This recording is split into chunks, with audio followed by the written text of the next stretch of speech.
For decades, the criminal justice conversation has been a hard conversation to have, almost non-existent. It was all about the political leaders thinking about who can be tough on crime, who can lock up the most and throw away the key. It dehumanized.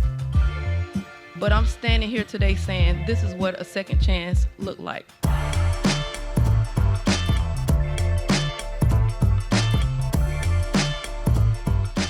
With your help, last year we brought the whole country together to achieve a truly momentous milestone. They said it couldn't be done. Past administrations had tried and failed. Some didn't try very hard, I will say that. But they tried and they failed. After years of waiting, we assembled a historic coalition, and it was indeed historic. We had them so liberal you wouldn't believe it, and so conservative you wouldn't believe it. And they got together. I said, how did we do that one? But it was a beautiful thing to watch. It really was. And we rallied activists and faith leaders and law enforcement and lawmakers alike. We worked across party lines very strongly. After all of the work and effort, we passed the bill, and I proudly signed it into law, the most significant criminal justice reform in many generations. My name is Tanisha Bannister. I was released after doing 16 and a half years under the First Step Act. And it was because of that act that I was able to reunite with my family. I want to thank all the political leaders that crossed party lines and stepped out of their comfort zone to make this happen. So many, like myself, have been displaced in the criminal justice system for so long. But I stand here today to say, because of the First Step Act, we're able to move towards the second step. I want to thank the president for giving me another leash on life.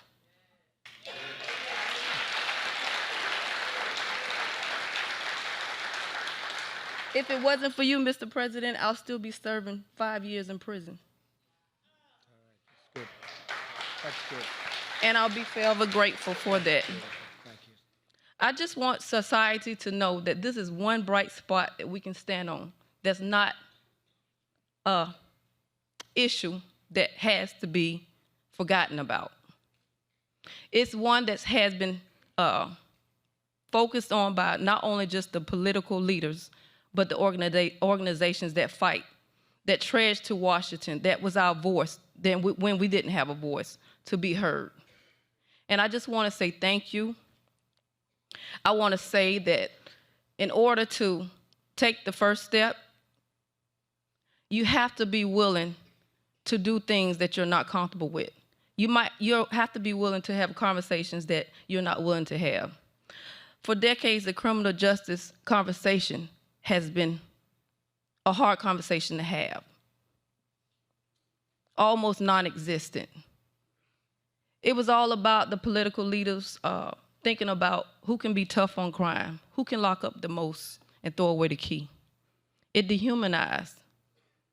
But I'm standing here today saying this is what a second chance looked like.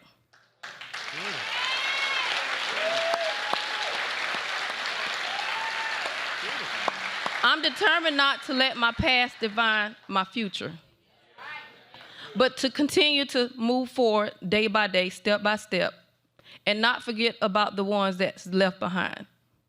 There's still work to do, but what I can say is on this day, a change has been made, and we're looking forward to things to come in the near future.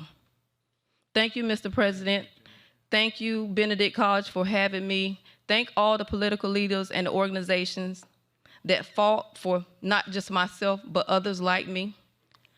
First Step Act not only freed thousands of people, but it helped rehabilitate us to have us ready to integrate back into society and live a comfortable life. And I just want to say thank you again. Being incarcerated, separated from my family for 22 years, almost 22 years, was one of the hardest challenges of my life. When one person goes to prison, it impacts not only that person, but their family, their communities, their society. For generations, we are impacted. Criminal justice reform is not a partisan issue. We are human beings. I represent, as you see my face here, see the faces of the ones that you will never see unless we come together, unless we come together to act, to cause other families to be reunited the way that I was reunited with my family. It was only by the grace of God that our president's heart was touched by my story and signed papers to commute my sentence. Here with us today is Jerome Brown, who served 11 years in prison and now is a master barber. Oh, good, I can have my hair properly cut. Where's Lindsay, do you have a scissor on you by any chance? Finally, I can get a good haircut. I've been criticized for a long time. Now I'm doing really well. There's more than 500 clients. And Jerome, I'd love you to come up and say a few words, but perhaps more importantly, check out my hair, see what you can do for me. First, I would just like to say thank you to the president for giving everybody a chance, because a lot of times there are people in prison and you don't really know like their goals or their, what they want in life unless they have a chance. On criminal justice reform, trade, the economy, and so much else, our American First agenda is focused on expanding opportunity for citizens of every race, religion, color, and creed. For decades, politicians of both parties put their own interests ahead of your interests and put the interests of foreign nations ahead of the interest of our nation. Our leaders spent $8 trillion on wars in the Middle East, but they allowed our great cities to fall into tragic decay and disrepair. For the cost of 1 year of war in the Middle East, we could have given scholarships to every child at every inner city school in America and had tremendous numbers of dollars left over. Politicians drained America's wealth, policing ancient tribal conflicts overseas while leaving generations of African-American children trapped in failing government schools and in failing inner cities. I hope that you will judge my administration based on the tremendous amount that we've achieved, not talking, but achieving. We've made, it's really something. It's really something. And the support that you've given is incredible. We've made our nation stronger than ever before, and I'm here to tell you that we're just getting started. And we're just getting started for the African-American community, too. Please remember that. And I will say this, and I really say this with great confidence, the best is yet to come.